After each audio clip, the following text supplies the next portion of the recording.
Welcome back. You're watching Global Eye. This week has seen two major developments in the field of artificial intelligence. US President Joe Biden signed an executive order for safe and secure development of AI. The order calls for new safety standards, protecting privacy, and steps to boost innovation and competition, among others. Just days after, leaders from 28 nations gathered in the UK for a summit and signed the Bletchley Declaration. India, US, UK are among the signatories. So what does this really mean for AI governance around the world? Joining us now to discuss this is Alex Krasodomski, Senior Research Associate at the Digital Society Initiative at Chatham House, and Gopi, Katragadda, President of the Institute of Engineering and Technology. Thank you very much, gentlemen, for joining us. Alex, let me begin with you. What is the importance of the Bletchley Declaration, according to you, especially when it comes to advancing cooperation on AI? Thanks for having me. The importance of the Bletchley Declaration, I think, is best measured in who has signed it rather than what is necessarily on the page. It is a necessarily quite high-level document that talks about safety and responsibility when it comes to the sort of use and development of AI. It is not too specific, but it is significant that, as you laid out at the start of this segment, we do have signatories from, including India, the EU, the UK, the US, and also China. And that is a step forward in terms of global cooperation on the future of this technology. Right. Yes, the signatories are significant. Dr. Gopi, Rishi Sunak said that most advanced tech companies will allow governments to vet their AI tools. Meta, Google, DeepMind, OpenAI agreeing to allow users to test their latest AI products. How significant is this? And do you think there are any real teeth to this announcement? No, I think the announcement is significant in many ways. I think it recognizes where the action is. And the action is on the ground with the users who are using the tools, which are rolling out at a very fast pace. And it is pretty much impossible for regulators to keep pace.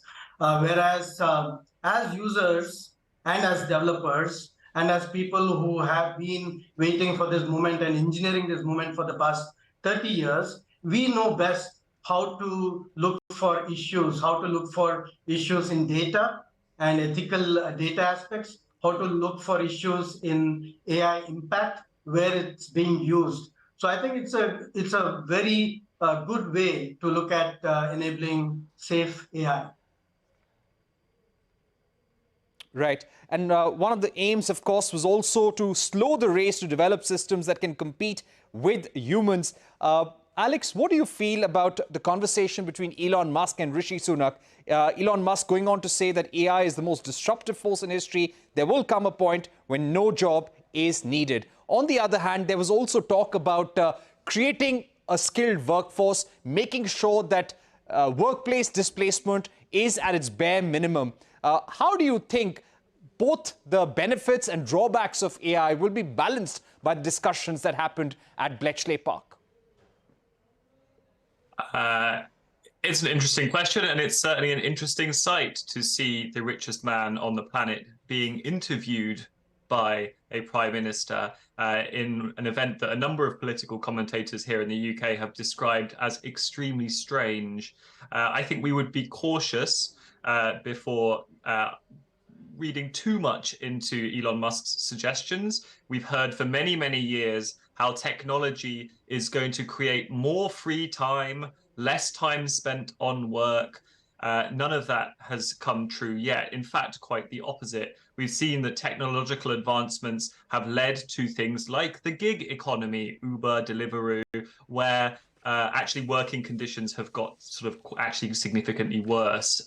So let's be a little bit cautious before we say that AI is going to free us all to never work again and that somehow it's all going to be okay. There will be huge disruption. There will be a changing of the guard when it comes to the kinds of jobs that are becoming less and less needed, and obviously new jobs will replace them. That's all a little bit unknown. It's critical that governments have a role in easing, managing, setting the roadmap for that transition, because left only in the hands of private companies.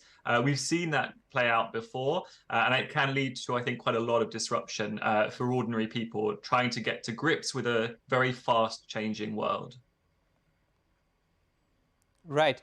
Dr. Gopi, coming to you, when it comes to the executive order that has been signed by the US, where do you think this is in terms of having global regulations? How is it going to impact businesses immediately? One of the important points is that developers of powerful AI systems will have to share test results and critical information with the government. So how will this impact companies which are working in the United States and working with companies connected to the United States and other jurisdictions, including India?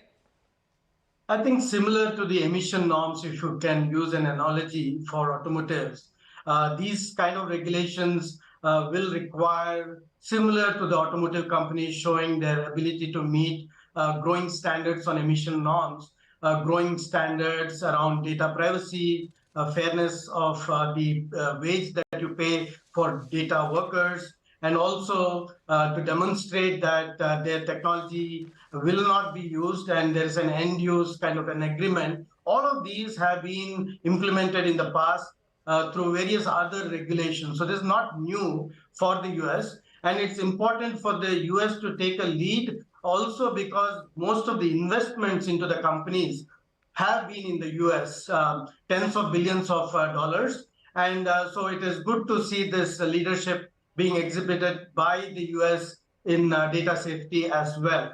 But the main aspect of its implementation will come when all countries move together, because you cannot have imbalanced regulations of one country saying you can use copyrighted material for training neural networks and other countries not following suit. So it will have to balance out for this to be implementable. So both Biden's executive order and the work done by Rishi Sunak and team in the UK are equally important starting points. But I do agree also with the discussion that jobs going away is something that might not happen in our lifetimes for sure, and might not happen at all unless we stop being creative. Right. That's an important point, Dr. Gopi. But Alex, coming back to you, one of the points from the Biden executive order was to provide clear guidance to prevent AI algorithms from being used to exacerbate discrimination, make sure they are used for the right purposes. And he also called on the Congress to pass data privacy legislation. The immediate implications for companies in the United States and how they function in global jurisdictions. How difficult would it be for companies to comply with some of these directions in the executive order? History has shown that the US is pretty unwilling to put too firm a set of regulations around its industries, particularly its digital industries. Certainly by comparison to other parts of the world, the EU is a really good example of one.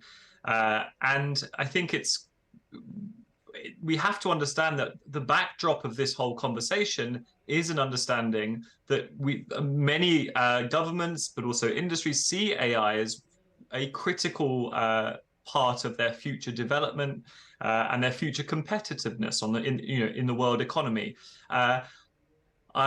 So look, it's good to see that the US executive order does touch on these short-term risks, these problems of today and frankly also yesterday.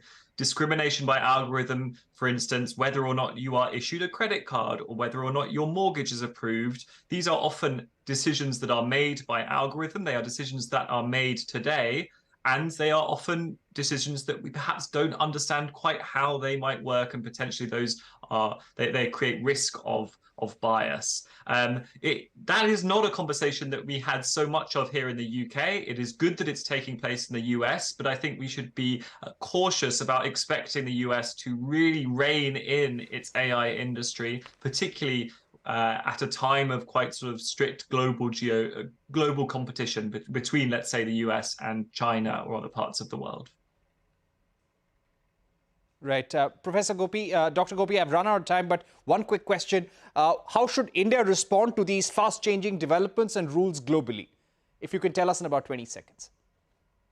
Yeah, so India has a significant market from energy to healthcare to transportation. All of these areas are going to be impacted by AI. And the directions which NASSCOM, CII, the industry have provided the government already cover what US is claiming to be groundbreaking regulations, and also what has been discussed in UK. So I think we are on the right path. We are aware of how to go about in this digital economy, of which AI is just a part, even though it's a significant part going forward.